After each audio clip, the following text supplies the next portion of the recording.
Welcome to Navigating the Mess with me, your host, Lia and Phill. I'm here to inspire you to find greatness in your life amidst all the chaos. Join me while I talk about my real life stories and finding out who I truly am beneath all the challenges life can throw you. Let's find connection in our chaos. Hey, welcome back. Phil's back for another episode. The two books that I chose this week go hand in hand with the episode we are doing today. The first one is called The 5 Love Languages by Gary Chapman, and it illustrates the 5 love languages, which we didn't even know existed. So they are quality time, physical touch, acts of service, words of affirmation, and gift giving. They go through all of them and you figure out which ones you have. You can have one, you can have all of them or multiple. Your spouse does the same and you talk about which ones you have so that the other person knows how to love you fully the way you need to feel loved. They're going to be different or they could be the same. The next one is called Hold Me Tight by Dr. Sue Johnson. This book is by a doctor, but we found it wasn't super doctory where you couldn't understand fully what she was saying. I thought they gave some pretty good real life examples and explanations of how people might get into some sticky situations in terms of conversations that you have with each other and how you can get out of that. It just really laid out a nice roadmap for that, which was nice. Yeah. So today's episode is about how we almost got a divorce and the steps we took in order to gain more connection so that our end goal wasn't a divorce. What life looked like then looks a lot different now. Back then, when we didn't know about the love languages and we didn't know how to communicate fully and we were just rolling with life, basically, with 2 children, we were basically roommates and just kind roommates with each other doing life together. I didn't feel much connection with you. We were just rolling with the punches, kind of like out in public. Yeah, you'd hold the other one's hand, but I didn't feel fully connected when we were doing those things. We were really good at our goals. So our end goal was to be both really good parents. Yeah. And we got our shit done, basically. I think we kind of easily slipped into that. I don't think we just made a decision one day to not have a connection. It just happens overnight, over time like that. Yeah. You know? Especially when he was working out of town a lot, you kind of just slowly drift that way. When you're fully taking care of the kids and fully just doing life, you don't go on any date nights. I feel like that's an easy trap to get stuck in very easily, not necessarily noticeable very quickly. So when we did get into a disagreement back then, it's like mind-blowing how different it is now, but back then we were not ever really listening to each other. We were listening to respond. So basically waiting for him to finish what he had to say. I wasn't actually taking anything in. I was just waiting and having my point in my head just ready to say it. So the minute he stopped talking, whether he was taking a breath or he was actually done talking, I would then say what I needed to say. So I wasn't actually listening to him, and I don't know if I was the same way. Yeah.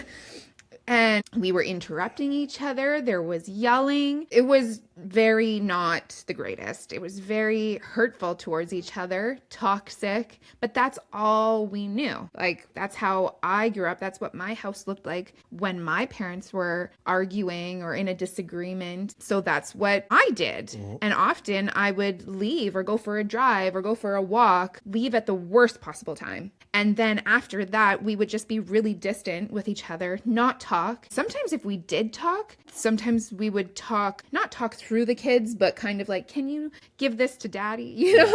Which is not good at all. No. And luckily the boys don't remember that because they were so small. That was just not good. Deep down, we knew that it wasn't working for us. But the next logical thing in my brain was, this isn't working. We can't fix this. It's just who we are. We're different people. We need to get a divorce. I come from a broken family, so that was bred into me, I think. I thought it was inevitable for me to get a divorce. It was just like written in my story because that cycle was in my family. My mom's whole side of the family, every single person in there got a divorce. So I thought, this is inevitable. This it's going to happen whether I like it or not, because that's the cycle. I knew what it feels like to come from a broken home. I know what it feels like for the kid's perspective. I really didn't want that to happen. You come from a house where I perceived everything to just be a really normal family. My parents never really they stayed together. Yeah, they stayed together, They don't but have no, they don't have a divorce. But I'm not sure that, I think in my family, now that we've been through some of the things we've been through, I can kind of notice certain things that my parents did that we were doing, which was just focusing on external things happening in our lives and not so much in our relationship. You know, anything to kind of come together and focus on outside of the relationship was paramount. And we felt like we were getting things done, but not necessarily the issue. the issue at hand, you know, Yeah. fostering a healthy relationship with each other. Yeah. So that seemed very normal to me, is that we were just two ships passing. Yeah. Because that's all I really noticed. I didn't notice a lot of loving relationship examples from my parents. Because that's exactly what we did. If we came into an issue, one of us, like me, I'd probably leave to go for a drive, come back, we wouldn't talk about the issue. Maybe Anthony fell down later on that day, scrape his knee, and that's what we would focus on. Then that's how we would start talking again, and then not even talk about the issue ever again. It was like something else brought us back together to talk about. Now we know each other's, we're fine. Okay, he's not mad, I'm not mad. Let's not talk about the issue, because now we're bringing that back up and anger could be still there. But then the next time we get angry, we're not only angry about this issue, but we're still angry about the issue we had 2 weeks ago. That's right. So the more you keep doing that, that pile just keeps growing under the rug. And then eventually you're just going to blow up and you're going to be mad about 10 or 20 different things instead of that one little issue that could have been fixed. That's right. Major resentment there. Yes. Major Oh, resentment. yes. So in there, I had started my own personal therapy. In my personal therapy, I was focusing a lot on our issues. That's when my therapist said, I think you guys would benefit from a couples therapist, so that when you're in your personal therapy, you can just focus on you, and then in your couples therapy, that's when they can focus on, because you're going to go home and you're going to tell your husband all the things we talked about, and he's not going to feel seen and heard because he wasn't a part of it. You're just telling me your side. And so it's not going to go good. So that's what made us kind of branch out and start looking for couples therapists. Now, I do have to say that you're not going to find the right therapist the very first time, because I mean, power to you if you do. yeah, that would be amazing, but we didn't. And you kind of have to shop around. So you meet with the first one and you're just basically hoping it's going to work. But we went through 2 or 3 before we found the one that was the best fit for us. Our first one was a Zoom call from a guy in Toronto, and he did more harm than good for us. We didn't last very long in those sessions. He was basically playing us against each other, or he was like, either one session he would take my side fully and I'd feel fully seen and heard, and you would be like, well, what the heck? Like, this isn't fair. But I'd leave like, this is great, right? And then the next session he would go to you, and then I would feel very misunderstood and very hurt, and it made it worse. So then we kind of talked about it and said that this wasn't a great fit for us. So then in the midst of shopping around, there's like a high demand for therapists. I do have to say, there's a lot of waiting lists you have to go on. There could have been like a month or 2 in there, which we were on a waiting list to see someone. We were still experiencing the same problems, the same issues, and we don't know how to deal with it on our own.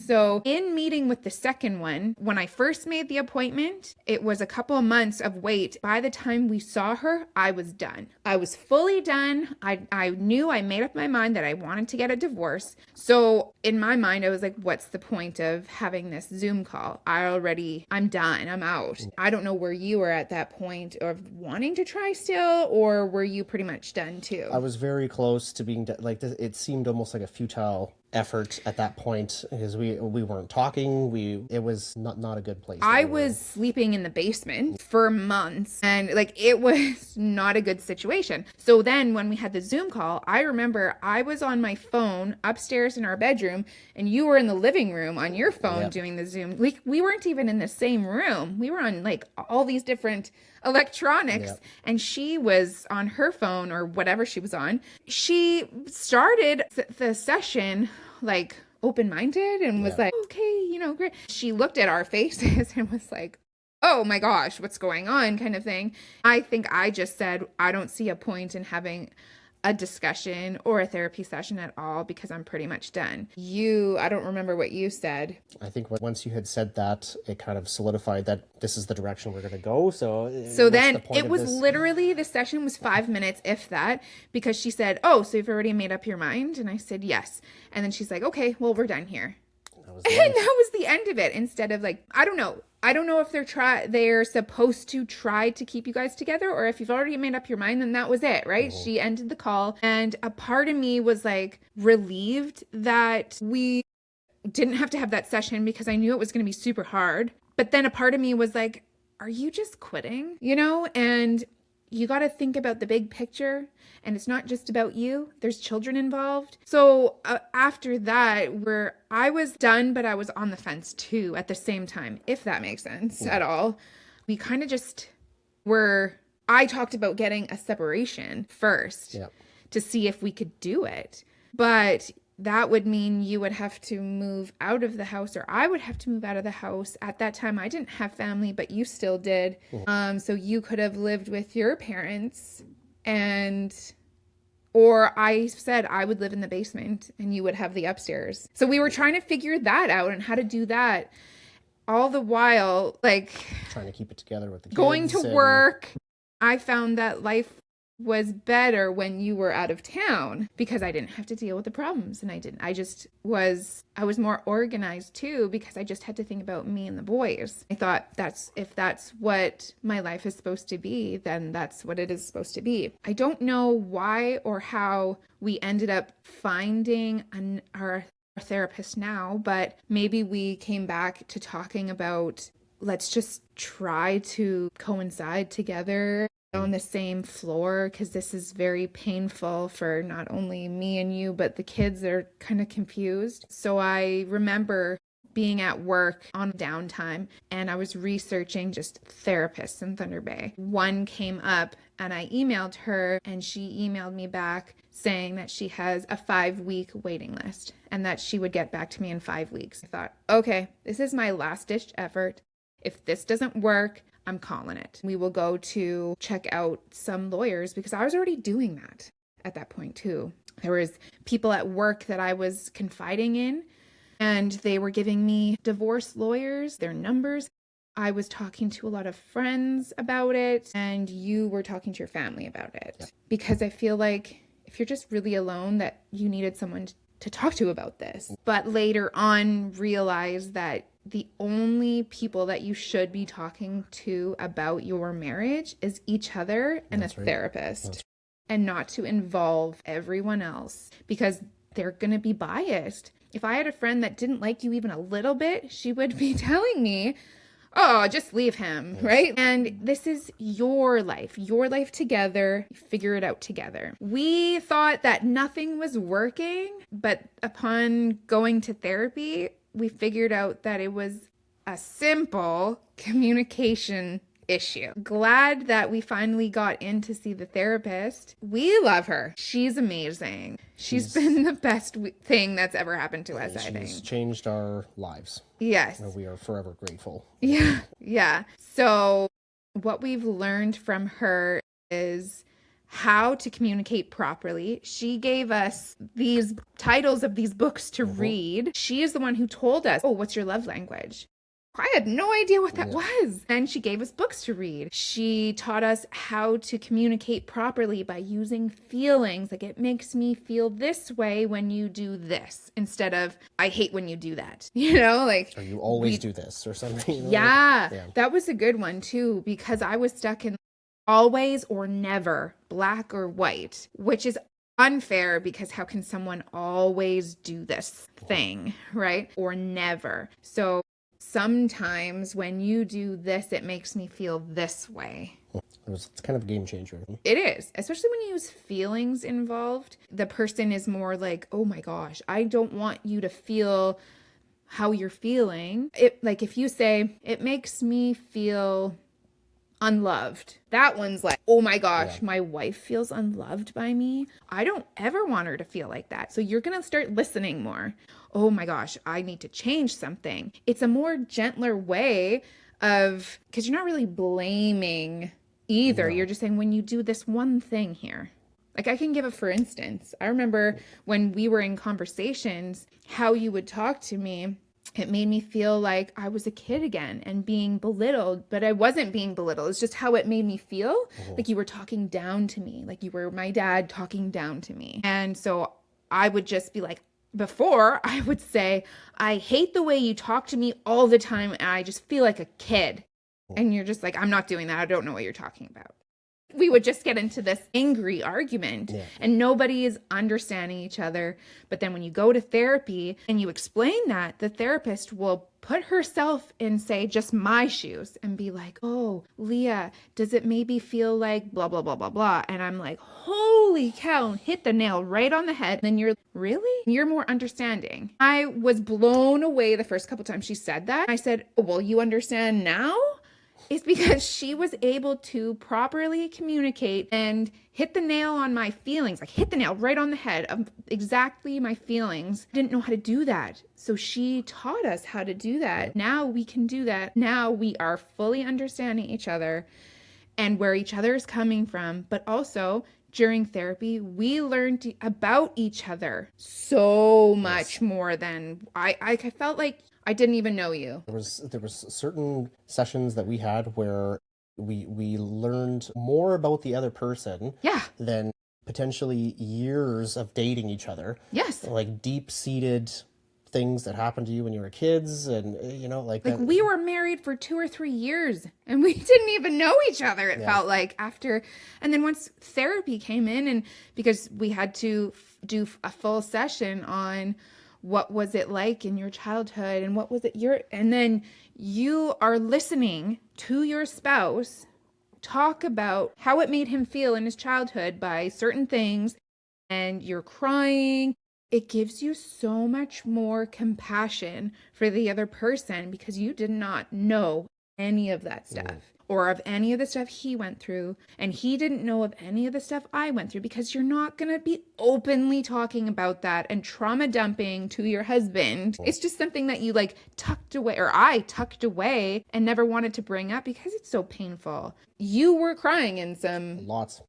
I was bawling. Now you're listening to me bawling about my childhood, and now you're going, oh, and I made her feel like that when I did this. My gosh, you have so much more compassion for the other person that you never knew could be there. That's right. And it just gives you a new perspective on when your partner says something to you, how it makes them feel, maybe reasoning why it makes them feel that way. And it's just, okay, I understand you now. Maybe I can switch this little behavior or this thing that I do because it has such a huge impact on you. And how your family communicated and loved each other was a lot different than mine. And that's going to happen in every relationship, because no two families are going to be the exact same, how you were brought up and how they were brought up.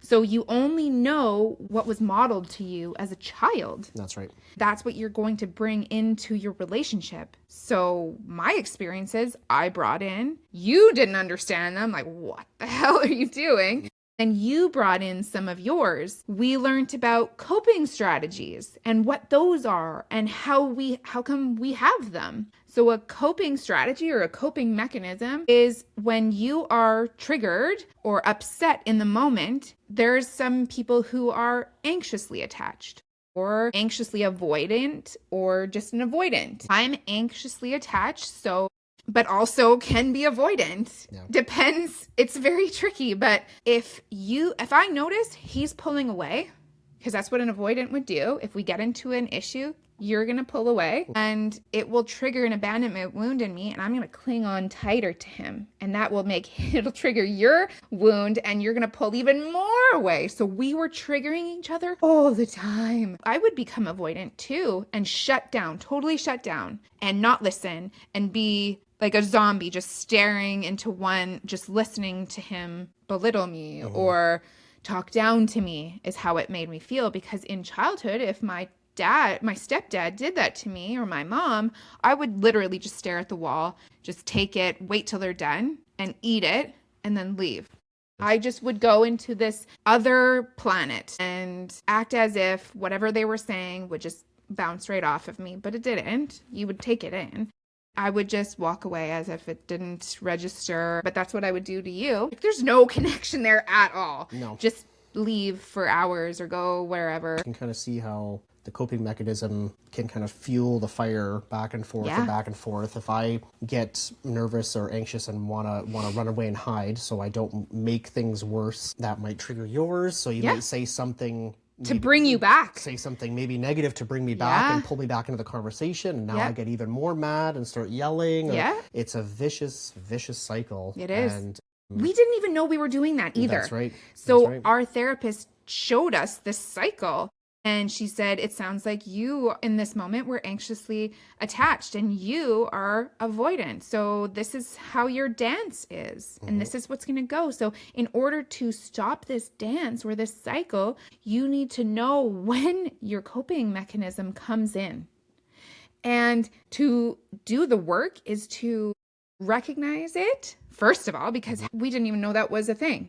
So we had to learn how to recognize it and learn how to stop it. But to stop it is to be vulnerable with the person, which is so hard to do because underneath all of that coping mechanisms, triggers, it's a fear that the other person's going to leave you or a fear that they don't love you. And we both ended up wanting more connection because we truly did love each other. We were going to get a divorce because we loved each other, basically, but we didn't know how to communicate that. And we thought the other person didn't love us. It was so crazy. It was buried underneath a lot of insecurities wounds. And coping stuff. Once you can kind of sift through that and really understand the other person and hear layers. What's going on underneath, it really is a game changer. There's so many layers. That's what we learned too. The first layer is anger. Then the second layer is whatever, fear or shame and all the things, right? And then you get down to it and it's like connection and love. Crazy. In my family, therapy was considered bad, or there's something wrong with this person if they need therapy. So the people who go to therapy is because they know there's something in them that they want to heal and work on. But also we go to therapy to learn how to cope with the ones who don't. And the ones who don't are the ones who will constantly trigger us. We have to learn how to cope with those triggers. But also, if those people aren't going to want to even try to go to therapy, why do we always have to learn how to cope with those people?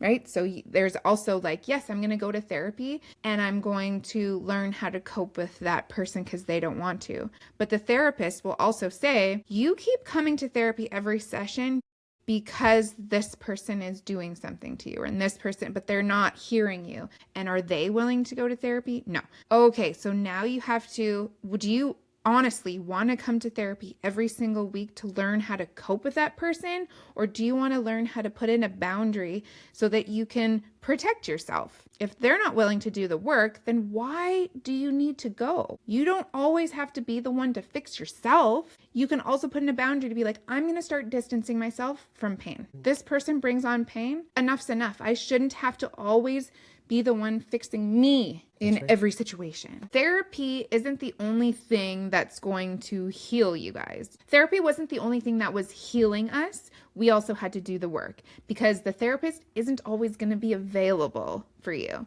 So sometimes the therapist will go off on a leave or have to skip a session. I noticed we put all our hard communication that we knew we couldn't do just alone without the therapist, we would save them for the therapy sessions because we weren't actually willing to try. and put in the full work of doing it alone without having her there. That's We right. relied on her way too much because she understood us, like singly me, and she understood you. And maybe I didn't understand him fully. So it was good to have a third party there to be like, whoa, whoa, Leah, that's not what he meant. You know, we were scared that if we had these conversations alone, it would just end up in this big blow up. So we had to learn that the hard way because something happened in our therapist's life and she couldn't be there for months.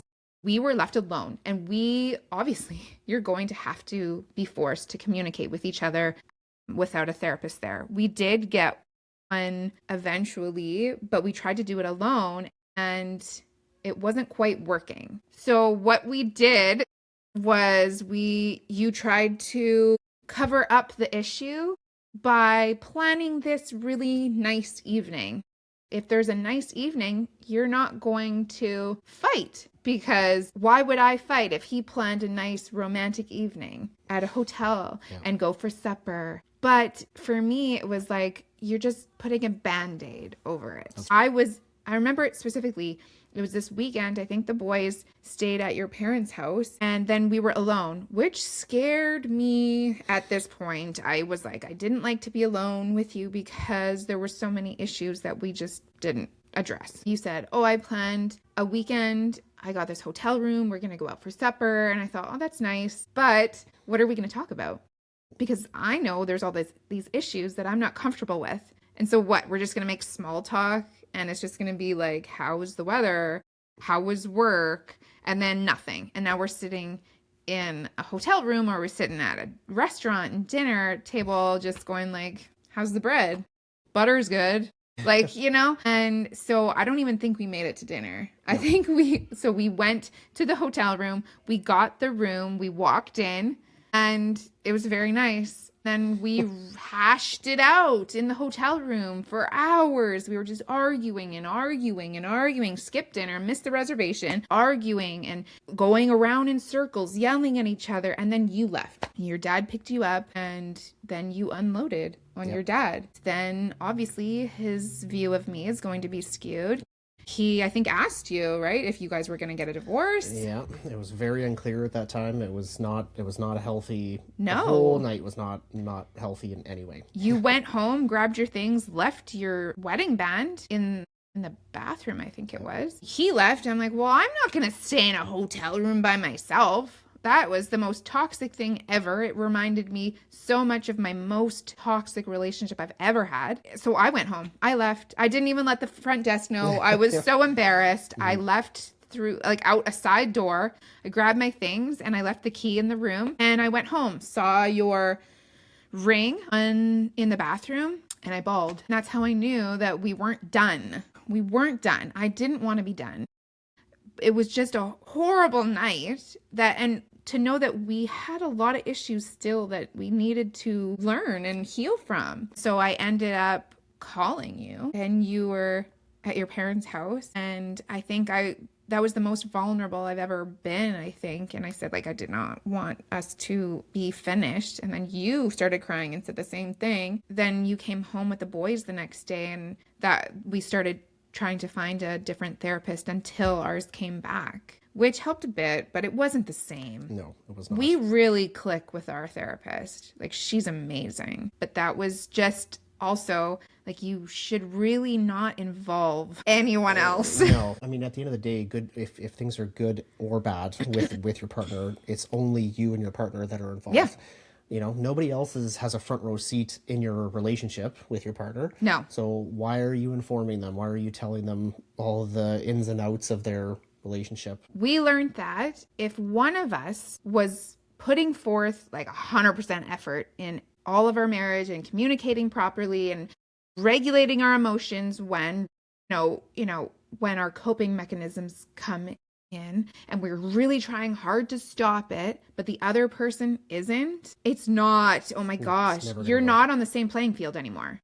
because this person is listening or just waiting for you to stop talking so that they can put in their rebuttal. You're never going to win as the person who is really trying, because they will always have something else to say, because they're just arguing to be right. You're fighting to like see this person's point of view or perspective, understand it, validate, but you want to feel validated too. And if you are trying for them, but they're not trying for you, my gosh, you're just getting hurt. Why can't you do this for me? I'm doing it for you. You just give up, because there's no point. Arguing is just a waste of time, and it's a waste of peace. It's just a peace destroyer. It just destroys all peace when you argue. This person is arguing and losing connection. When you try to communicate to understand everyone, you're focusing on you don't want to win, you want the connection. So when you're arguing, you're essentially losing that connection with that person slowly but surely throughout the argument. If that's your goal, that's a really one-way ticket fast to lose that connection with your partner. Oh yeah. If your main goal is to be right, there's no connection there. It's never going to work. No. If you're vulnerable with your partner, having this conversation, listening to understand, not listening to respond, it's going to foster that connection, because that's really the ultimate goal is the connection. At the end of the day. It should be, really. At least it should be, because if your goal is to be right at the end of this argument, you're not going to have a marriage. No, you're just going to be left by yourself. Yeah. It's not worth it. We've also learned that therapy is ongoing. I thought originally, okay, I'm going to go to therapy. We're going to go to therapy together. We're going to maybe do it for like a couple of months, and we're going to be healed. Yeah. We're going to have the best marriage ever. A whole new life. Yeah.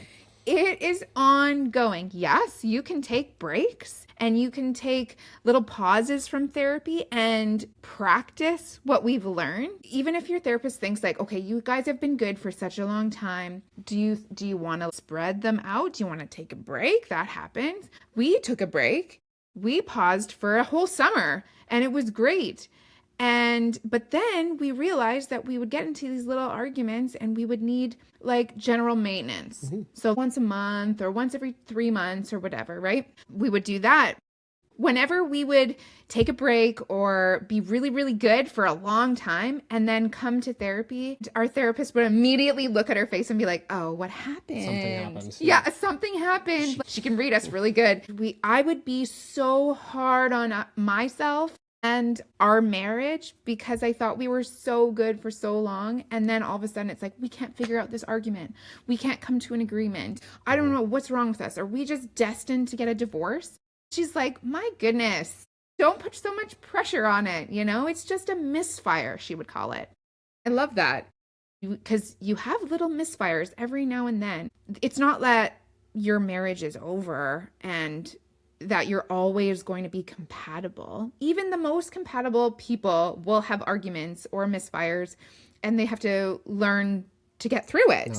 We had a misfire last night. We've been good for so long, and we had a misfire last night. So in our misfire, for me, I know I can say that my coping mechanisms really came alive, and I gave in to them. I don't know about you, but I gave into mine, which were at the moment, walk away and then get angry when he didn't follow, and then come back angry at more than one thing and pull away. You said last night when I came back, he noticed I was angry. He wanted to talk about it. I immediately shut that down. No, I don't want to talk. So I gave in to my coping mechanisms. But that's also being human. So yeah, I can have a standard of what I want our relationship to be like all the time, but that's impossible. Nobody's perfect. Nobody's perfect. You are going to give in to your coping mechanisms from time to time. That doesn't mean you're not practicing what you preach or you're not compatible. Because you can't do that all the time. But the work is to come back to it and do it. So in the morning, you had said, hey, before you go downstairs, I would like to talk about it. And I met him halfway, put in a boundary and said, I will talk about it, but you need to come downstairs. Okay, there is meeting in the middle, and you're both putting aside your coping mechanisms and you're doing the work. Because the minute he said, hey, I want to talk to you, do you think I wanted to talk? No, I was still mad. I was still hurt. There was lots of hurt there because underneath all of that, I wanted more connection, but I was angry up here.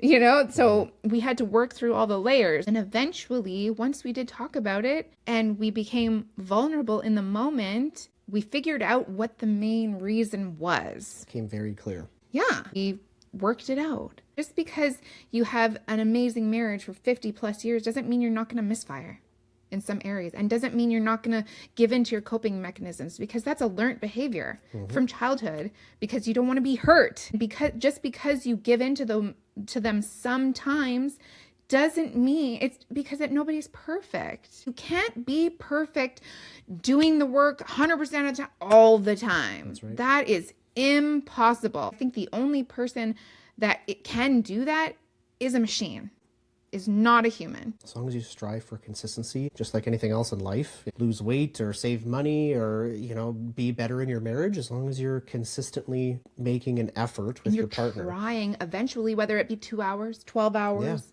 you're still trying. And to have compassion for yourself that, oh my gosh, I did give in to that, but I eventually did come around. You're still doing the work. It doesn't mean that she's gone to therapy for 6 years and she's still not doing the work. No, she's doing the work.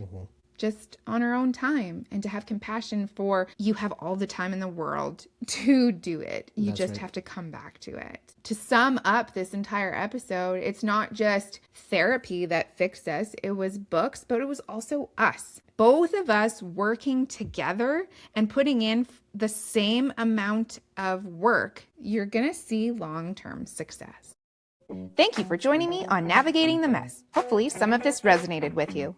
If so, please hit the like and subscribe button or leave a comment. I would love to share the comments every episode. See you next week, same time, same place.